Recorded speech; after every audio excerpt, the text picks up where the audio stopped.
Hola amigos, ¿cómo están? Bienvenidos a su canal de Lecciones de Paz Interior, donde saben que pueden suscribirse, darle like a los videos y compartirlos con sus amigos. Estamos hablando, analizando y entendiendo la filosofía de la mano de Walter Rizzo y de su libro Filosofía para la Vida Cotidiana, que es de ese también conocido como El Camino de los Sabios. Y para los que no saben o nos están oyendo este primer video, es acerca de la filosofía significa amor por la sabiduría. Entendiendo que la sabiduría no es algo que se consiga, sino que es algo que se trabaja, que se estudia, que se usa constantemente, porque nuestro mismo, como seres humanos, tenemos la necesidad de seguir investigando, entendiendo, analizando y buscando más respuestas. Aunque, como dice Walter en el principio del libro, dice tal vez el problema no era en las respuestas que queríamos, sino en las preguntas como debíamos de haberlas hecho.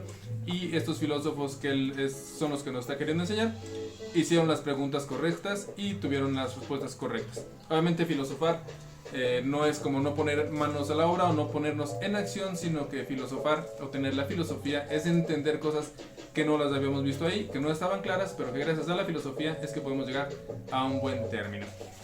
Ok, nos quedamos con el quinto principio de la primera parte de este libro, porque se divide en dos partes, que dice así: vivir conforme a la naturaleza.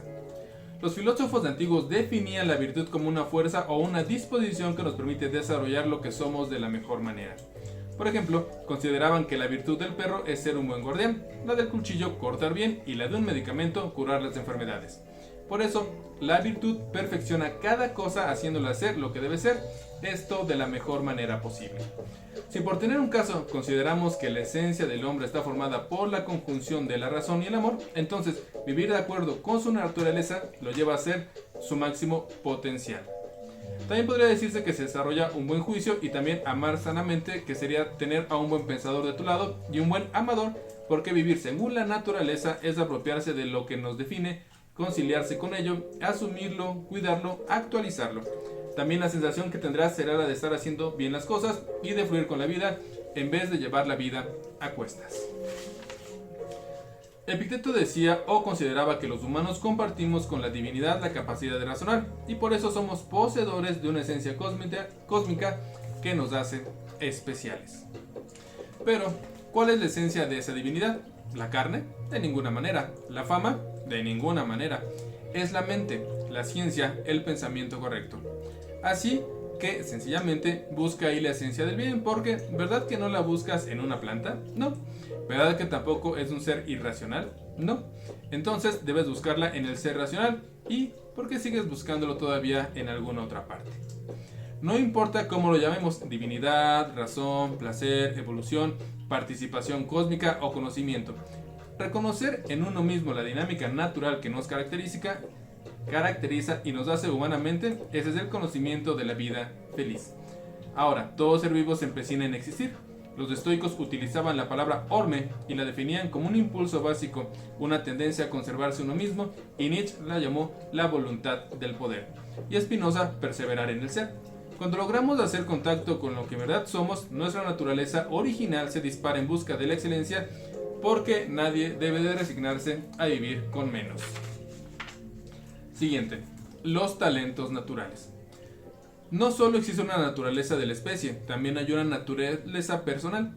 El universo se singulariza en cada uno y nos otorga un talento que desde temprana edad se va manifestando y se va convirtiendo en una necesidad consciente que nos impulsa a llevarla a cabo.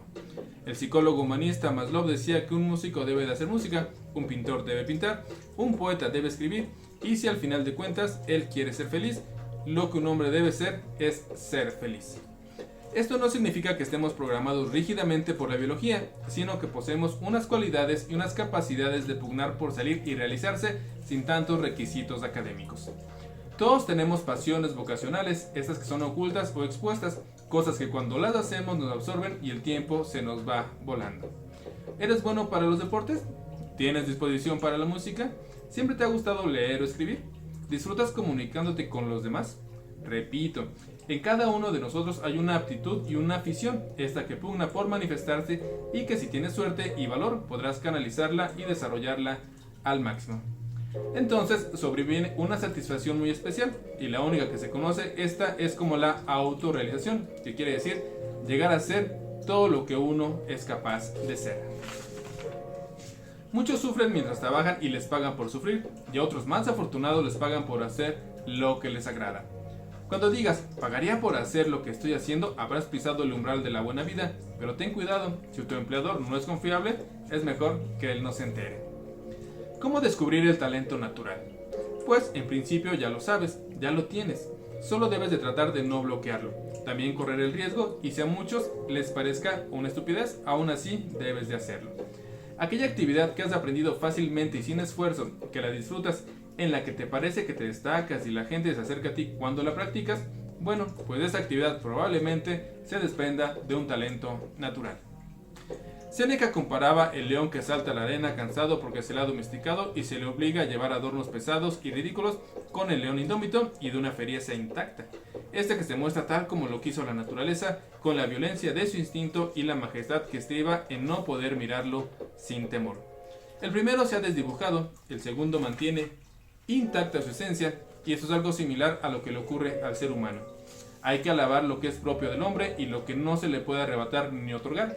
Y él afirmaba, el hombre es un ser racional, por lo tanto alcanza su plenitud, se ha cumplido el fin para el que se ha nacido.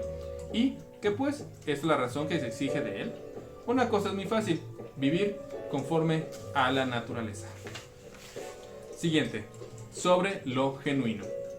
Sin ser un fanático por lo natural, debo reconocer que entre beber agua purificada de las botellas de plástico y beberla de un manantial que destila la montaña, hay mucha diferencia.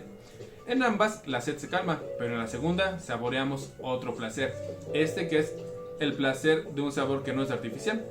Una vez, en la Patagonia, tuve la oportunidad de internarme en un espeso bosque de arrayanes, un tipo de árbol no muy delgado de color rojizo y con manchas blancas distribuidas a lo largo del tronco. Estaba solo y mientras caminaba sobre las hojas que cubrían el suelo, debía sortear diminutos arroyos de agua transparente que bajaban desde los cerros hacia una desembocadura. ¡Ay, había tanta bondad en aquel lugar! No sé con exactitud en qué tipo de bosque estuve, pero mi experiencia emocional fue primaria, porque mi sensación fue la de haber estado muy cerca de mis orígenes. Me sentí tremendamente sereno y protegido por el lugar, como si la penumbra tenue del bosque me acompañara, y fue un encuentro con lo genuino, con algo incorrupto, y allí estuvo mi mente para alegrarse y tocar la paz que se insinuó, al menos por unos instantes. La apreciación que tuve, si la puedo llamar así, fue que todo estaba exactamente donde debía de estar y cumpliendo su función. Unos meses después, en un tren, al abrir y al azar un libro de Séneca, me encontré con este párrafo. Si se te ofrece a la vista una floresta abundante en árboles vetustos de altura excepcional y que dificulta la contemplación del cielo por la espesura de las ramas que se cubren unas a otras, la magnitud de aquella selva, la soledad del paraje y la maravillosa impresión de la sombra tan densa y continua en el pleno campo despertarán en ti la creencia en una divinidad. Si una gruta excavada hasta lo hondo en las rocas deja como colgando un monte, no por factura humana, sino minada en tan vasta amplitud por causas naturales, suscitará en tu alma un cierto sentimiento de religiosidad. Todos tenemos la misma sensibilidad por lo natural, no importa la época. Siempre buscamos un remanso de lo descontaminado, el camino que nos conduzca de regreso a nuestras raíces. Siguiente. Contemplar la infinitud del universo. Lucrecio, poeta y filósofo romano, hace más de 2000 años hacía esta bella descripción de lo que significaba hundir la mirada en el infinito y llevarse por él. Los muros del mundo se desvanecen. A través de la inmensidad del vacío puedo ver cómo son creadas las cosas. La tierra no me impide distinguir todo cuanto bajo mis pies surge de las profundidades del vacío. Entonces, ante semejante espectáculo, se apodera de mí una especie de voluptuosidad y un estremecimiento de placer divino. Qué bonito poema. Ahora, para los epicúreos, el siguiente ejercicio era una especie de meditación que pretendía abarcar el infinito y perderse en él.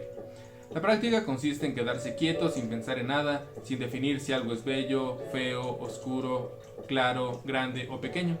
Solo debes dejar que la mirada se extienda y se extravíe en la inmensidad. Sentarse a mirar el cielo de día o de noche, sumergirse en la observación de un amanecer o un atardecer y abrazar la naturaleza. Media hora, 10 minutos al día tal vez, esto basta para sentirse invadido por un estremecimiento de placer divino. Discurrir por el universo, vagar y tomar conciencia de que el lugar que habitamos solamente es uno de los infinitos mundos y percibimos que el cosmos se dilata y nosotros con él. Y entonces sobreviene la certeza íntima de que no estamos solos. Igualarse al todo, ya no ser hombre, sino ser naturaleza. Esto lo decía Séneca y también podíamos festejarlo.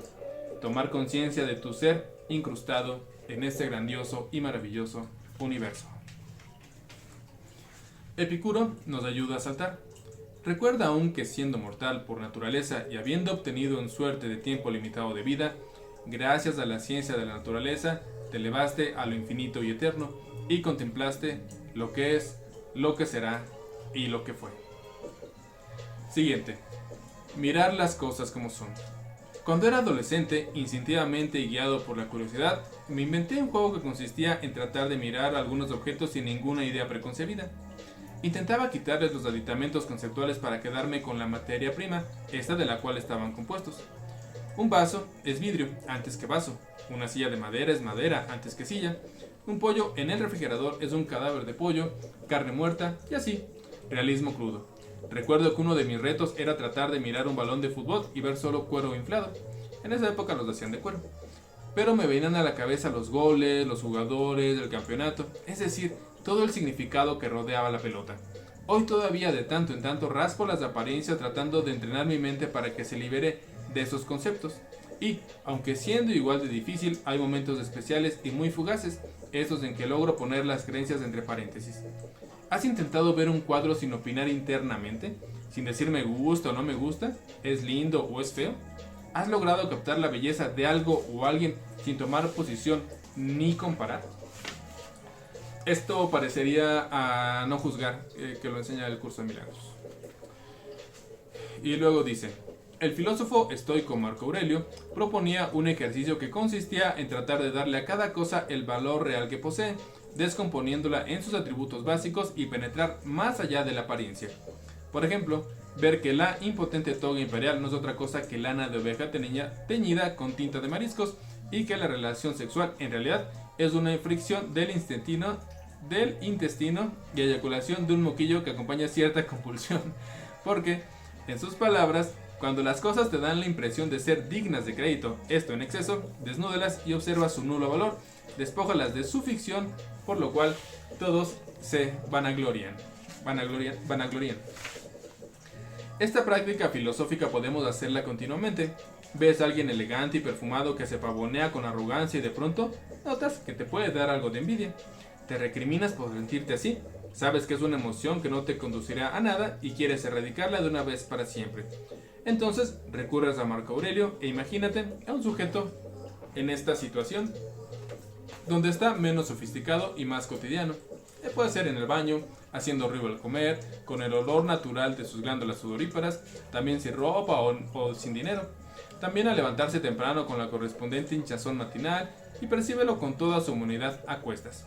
O bien, si estás frente a alguien poderoso que te inhibe y casi te hincas reverencialmente, pues recuerda a Marco Aurelio y quítale al otro el escudo de sus dotes. Piénsalo sufriendo con alguna pena, especula que detrás del velo de su aparente e inconmovible seguridad personal, sufre de amor, se enferma y tiene miedos como cualquier otro ser humano, así que aterrízalo. El automóvil no es más que hierros y latas, un premio de alguna entidad importante, un acuerdo entre personas que suelen equivocarse, un costoso par de zapatos de piel, lo que quedó de una vaca, ¿no? O los apellidos importantes, una secuencia de sonidos a la que se le rinde culto, una casa, piedras amontonadas, en fin, quita, acomoda y redefine los ingredientes básicos que conforman los hechos. Este es solo un ejercicio que te acercará a la naturaleza verdadera de las cosas, quítale el valor agregado, la prestancia inútil, el estatus que le otorga la cultura en turno.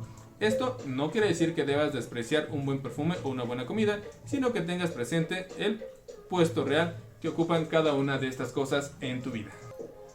Siguiente, a la medida de Dios. Hay un ejercicio realizado principalmente por los estoicos que siempre me ha llamado la atención y que lo he aplicado con relativo éxito con mis pacientes y también conmigo mismo. Se trata de elevarse con la imaginación y figurarse que el yo se expande y contempla el universo desde arriba. Es una manera de tomar una nueva perspectiva, esto al valorar nuestra existencia. Ahora aquí, a la larga, se trata de descubrir que muchas de las cosas que tanto apreciamos son íntimas y no tan importantes como pensábamos. La tarea consiste en redimensionar lo que a veces nos preocupa vanamente. ¿Cuánto vale tu reloj preferido? Esto cuando estás observando tu vida desde una perspectiva más cósmica. ¿Cuánto peso tienen tus bienes al acontecer esto de un infinito de los tiempos? Los estoicos partían de un sentido común muy bien sustentado, que decía así: en la medida que ascendemos con la imaginación hacia esferas superiores, las cosas ya no parecen tan fundamentales, se relativizan esto al máximo, y si asumimos una visión ampliada de la existencia, ya no diremos que el hombre está a la medida de las cosas. Séneca explicaba bellamente. Decía así: contemplar estas cosas, estudiarlas, consagrarse a ellas, absorberse por ellas, no es superar la condición moral y tener acceso a una condición superior. ¿Qué provecho, me dices, podrás sacar de estos estudios? Pues si no hay otro, sin duda este. Sabré que todo es pequeño cuando haya tomado la medida de Dios. Fin de la primera parte y de esta que fue la parte número 5, vivir conforme a la naturaleza. Me gustó mucho la parte donde dice que quitemos el valor de las cosas que tienen, o más bien las veamos con la justa medida de lo que son. Esto en parte nos serviría para entender que las cosas valen más que nada por la manera en que las vemos, como las estamos percibiendo. Recuerden que la visión viene de la percepción, y como percibimos las cosas, creemos que nos pueden afectar. Por eso es que muchas veces tenemos miedo, tenemos ansiedad, estamos poniendo la mente en un lugar donde no debe de estar, y estamos siempre empequeñeciéndonos al lado de todas esas cosas que están sucediendo a nuestro alrededor. También esta última parte donde dice que te eleves o que veas el universo desde... que te eleves, podría decirlo, que te elevas por encima del campo de batalla, porque así lo dice el curso de milagros. Cuando te elevas por encima del campo de batalla, ya te das cuenta de que esos problemas que te estaban quitando el sueño, que te estaban dando la ansiedad, o que te estaban preocupando mucho, no son tan grandes como cuando los ves a tu propio nivel. Por eso es que en este último, cuando dice a la medida de Dios, muchas veces cuando tenemos miedo es porque creemos o confiamos en nuestras propias fuerzas. Creemos que yo mismo, con todas mis deficiencias o virtudes, puedo solucionar tal o cual problema, pero con mis propias fuerzas. Entonces, aunque me sienta fuerte o sienta que puedo tener muchas cosas, aún así sigo siendo más débil de lo que podría ser Dios. Por eso, si nos unimos a Dios, si nos elevamos por encima del campo de batalla y dejamos de creer que con nuestras propias fuerzas tenemos que solucionar todo, en este momento las cosas se calman y vemos que los problemas que nos agitaban, al menos la mente o el corazón, pueden tener una mejor solución para nosotros, y que sabemos que ya no estamos solos, que tenemos ayudas, en este caso el libro que estamos leyendo de Walter Rizzo, de Filosofía para la Vida Cotidiana. Bueno, proseguimos con la parte número 2, el camino de los sabios, y aquí ahora sí ya viene lo importante que van a ser los autores. El primero, que va a ser Sócrates, el que vamos a empezar a leer. Y bueno, hasta que llegamos en este capítulo de Filosofía para la Vida Cotidiana. Saben que pueden suscribirse al canal, darle like al video, y los espero hasta la próxima. Cuídense mucho, que estén bien, y hasta luego.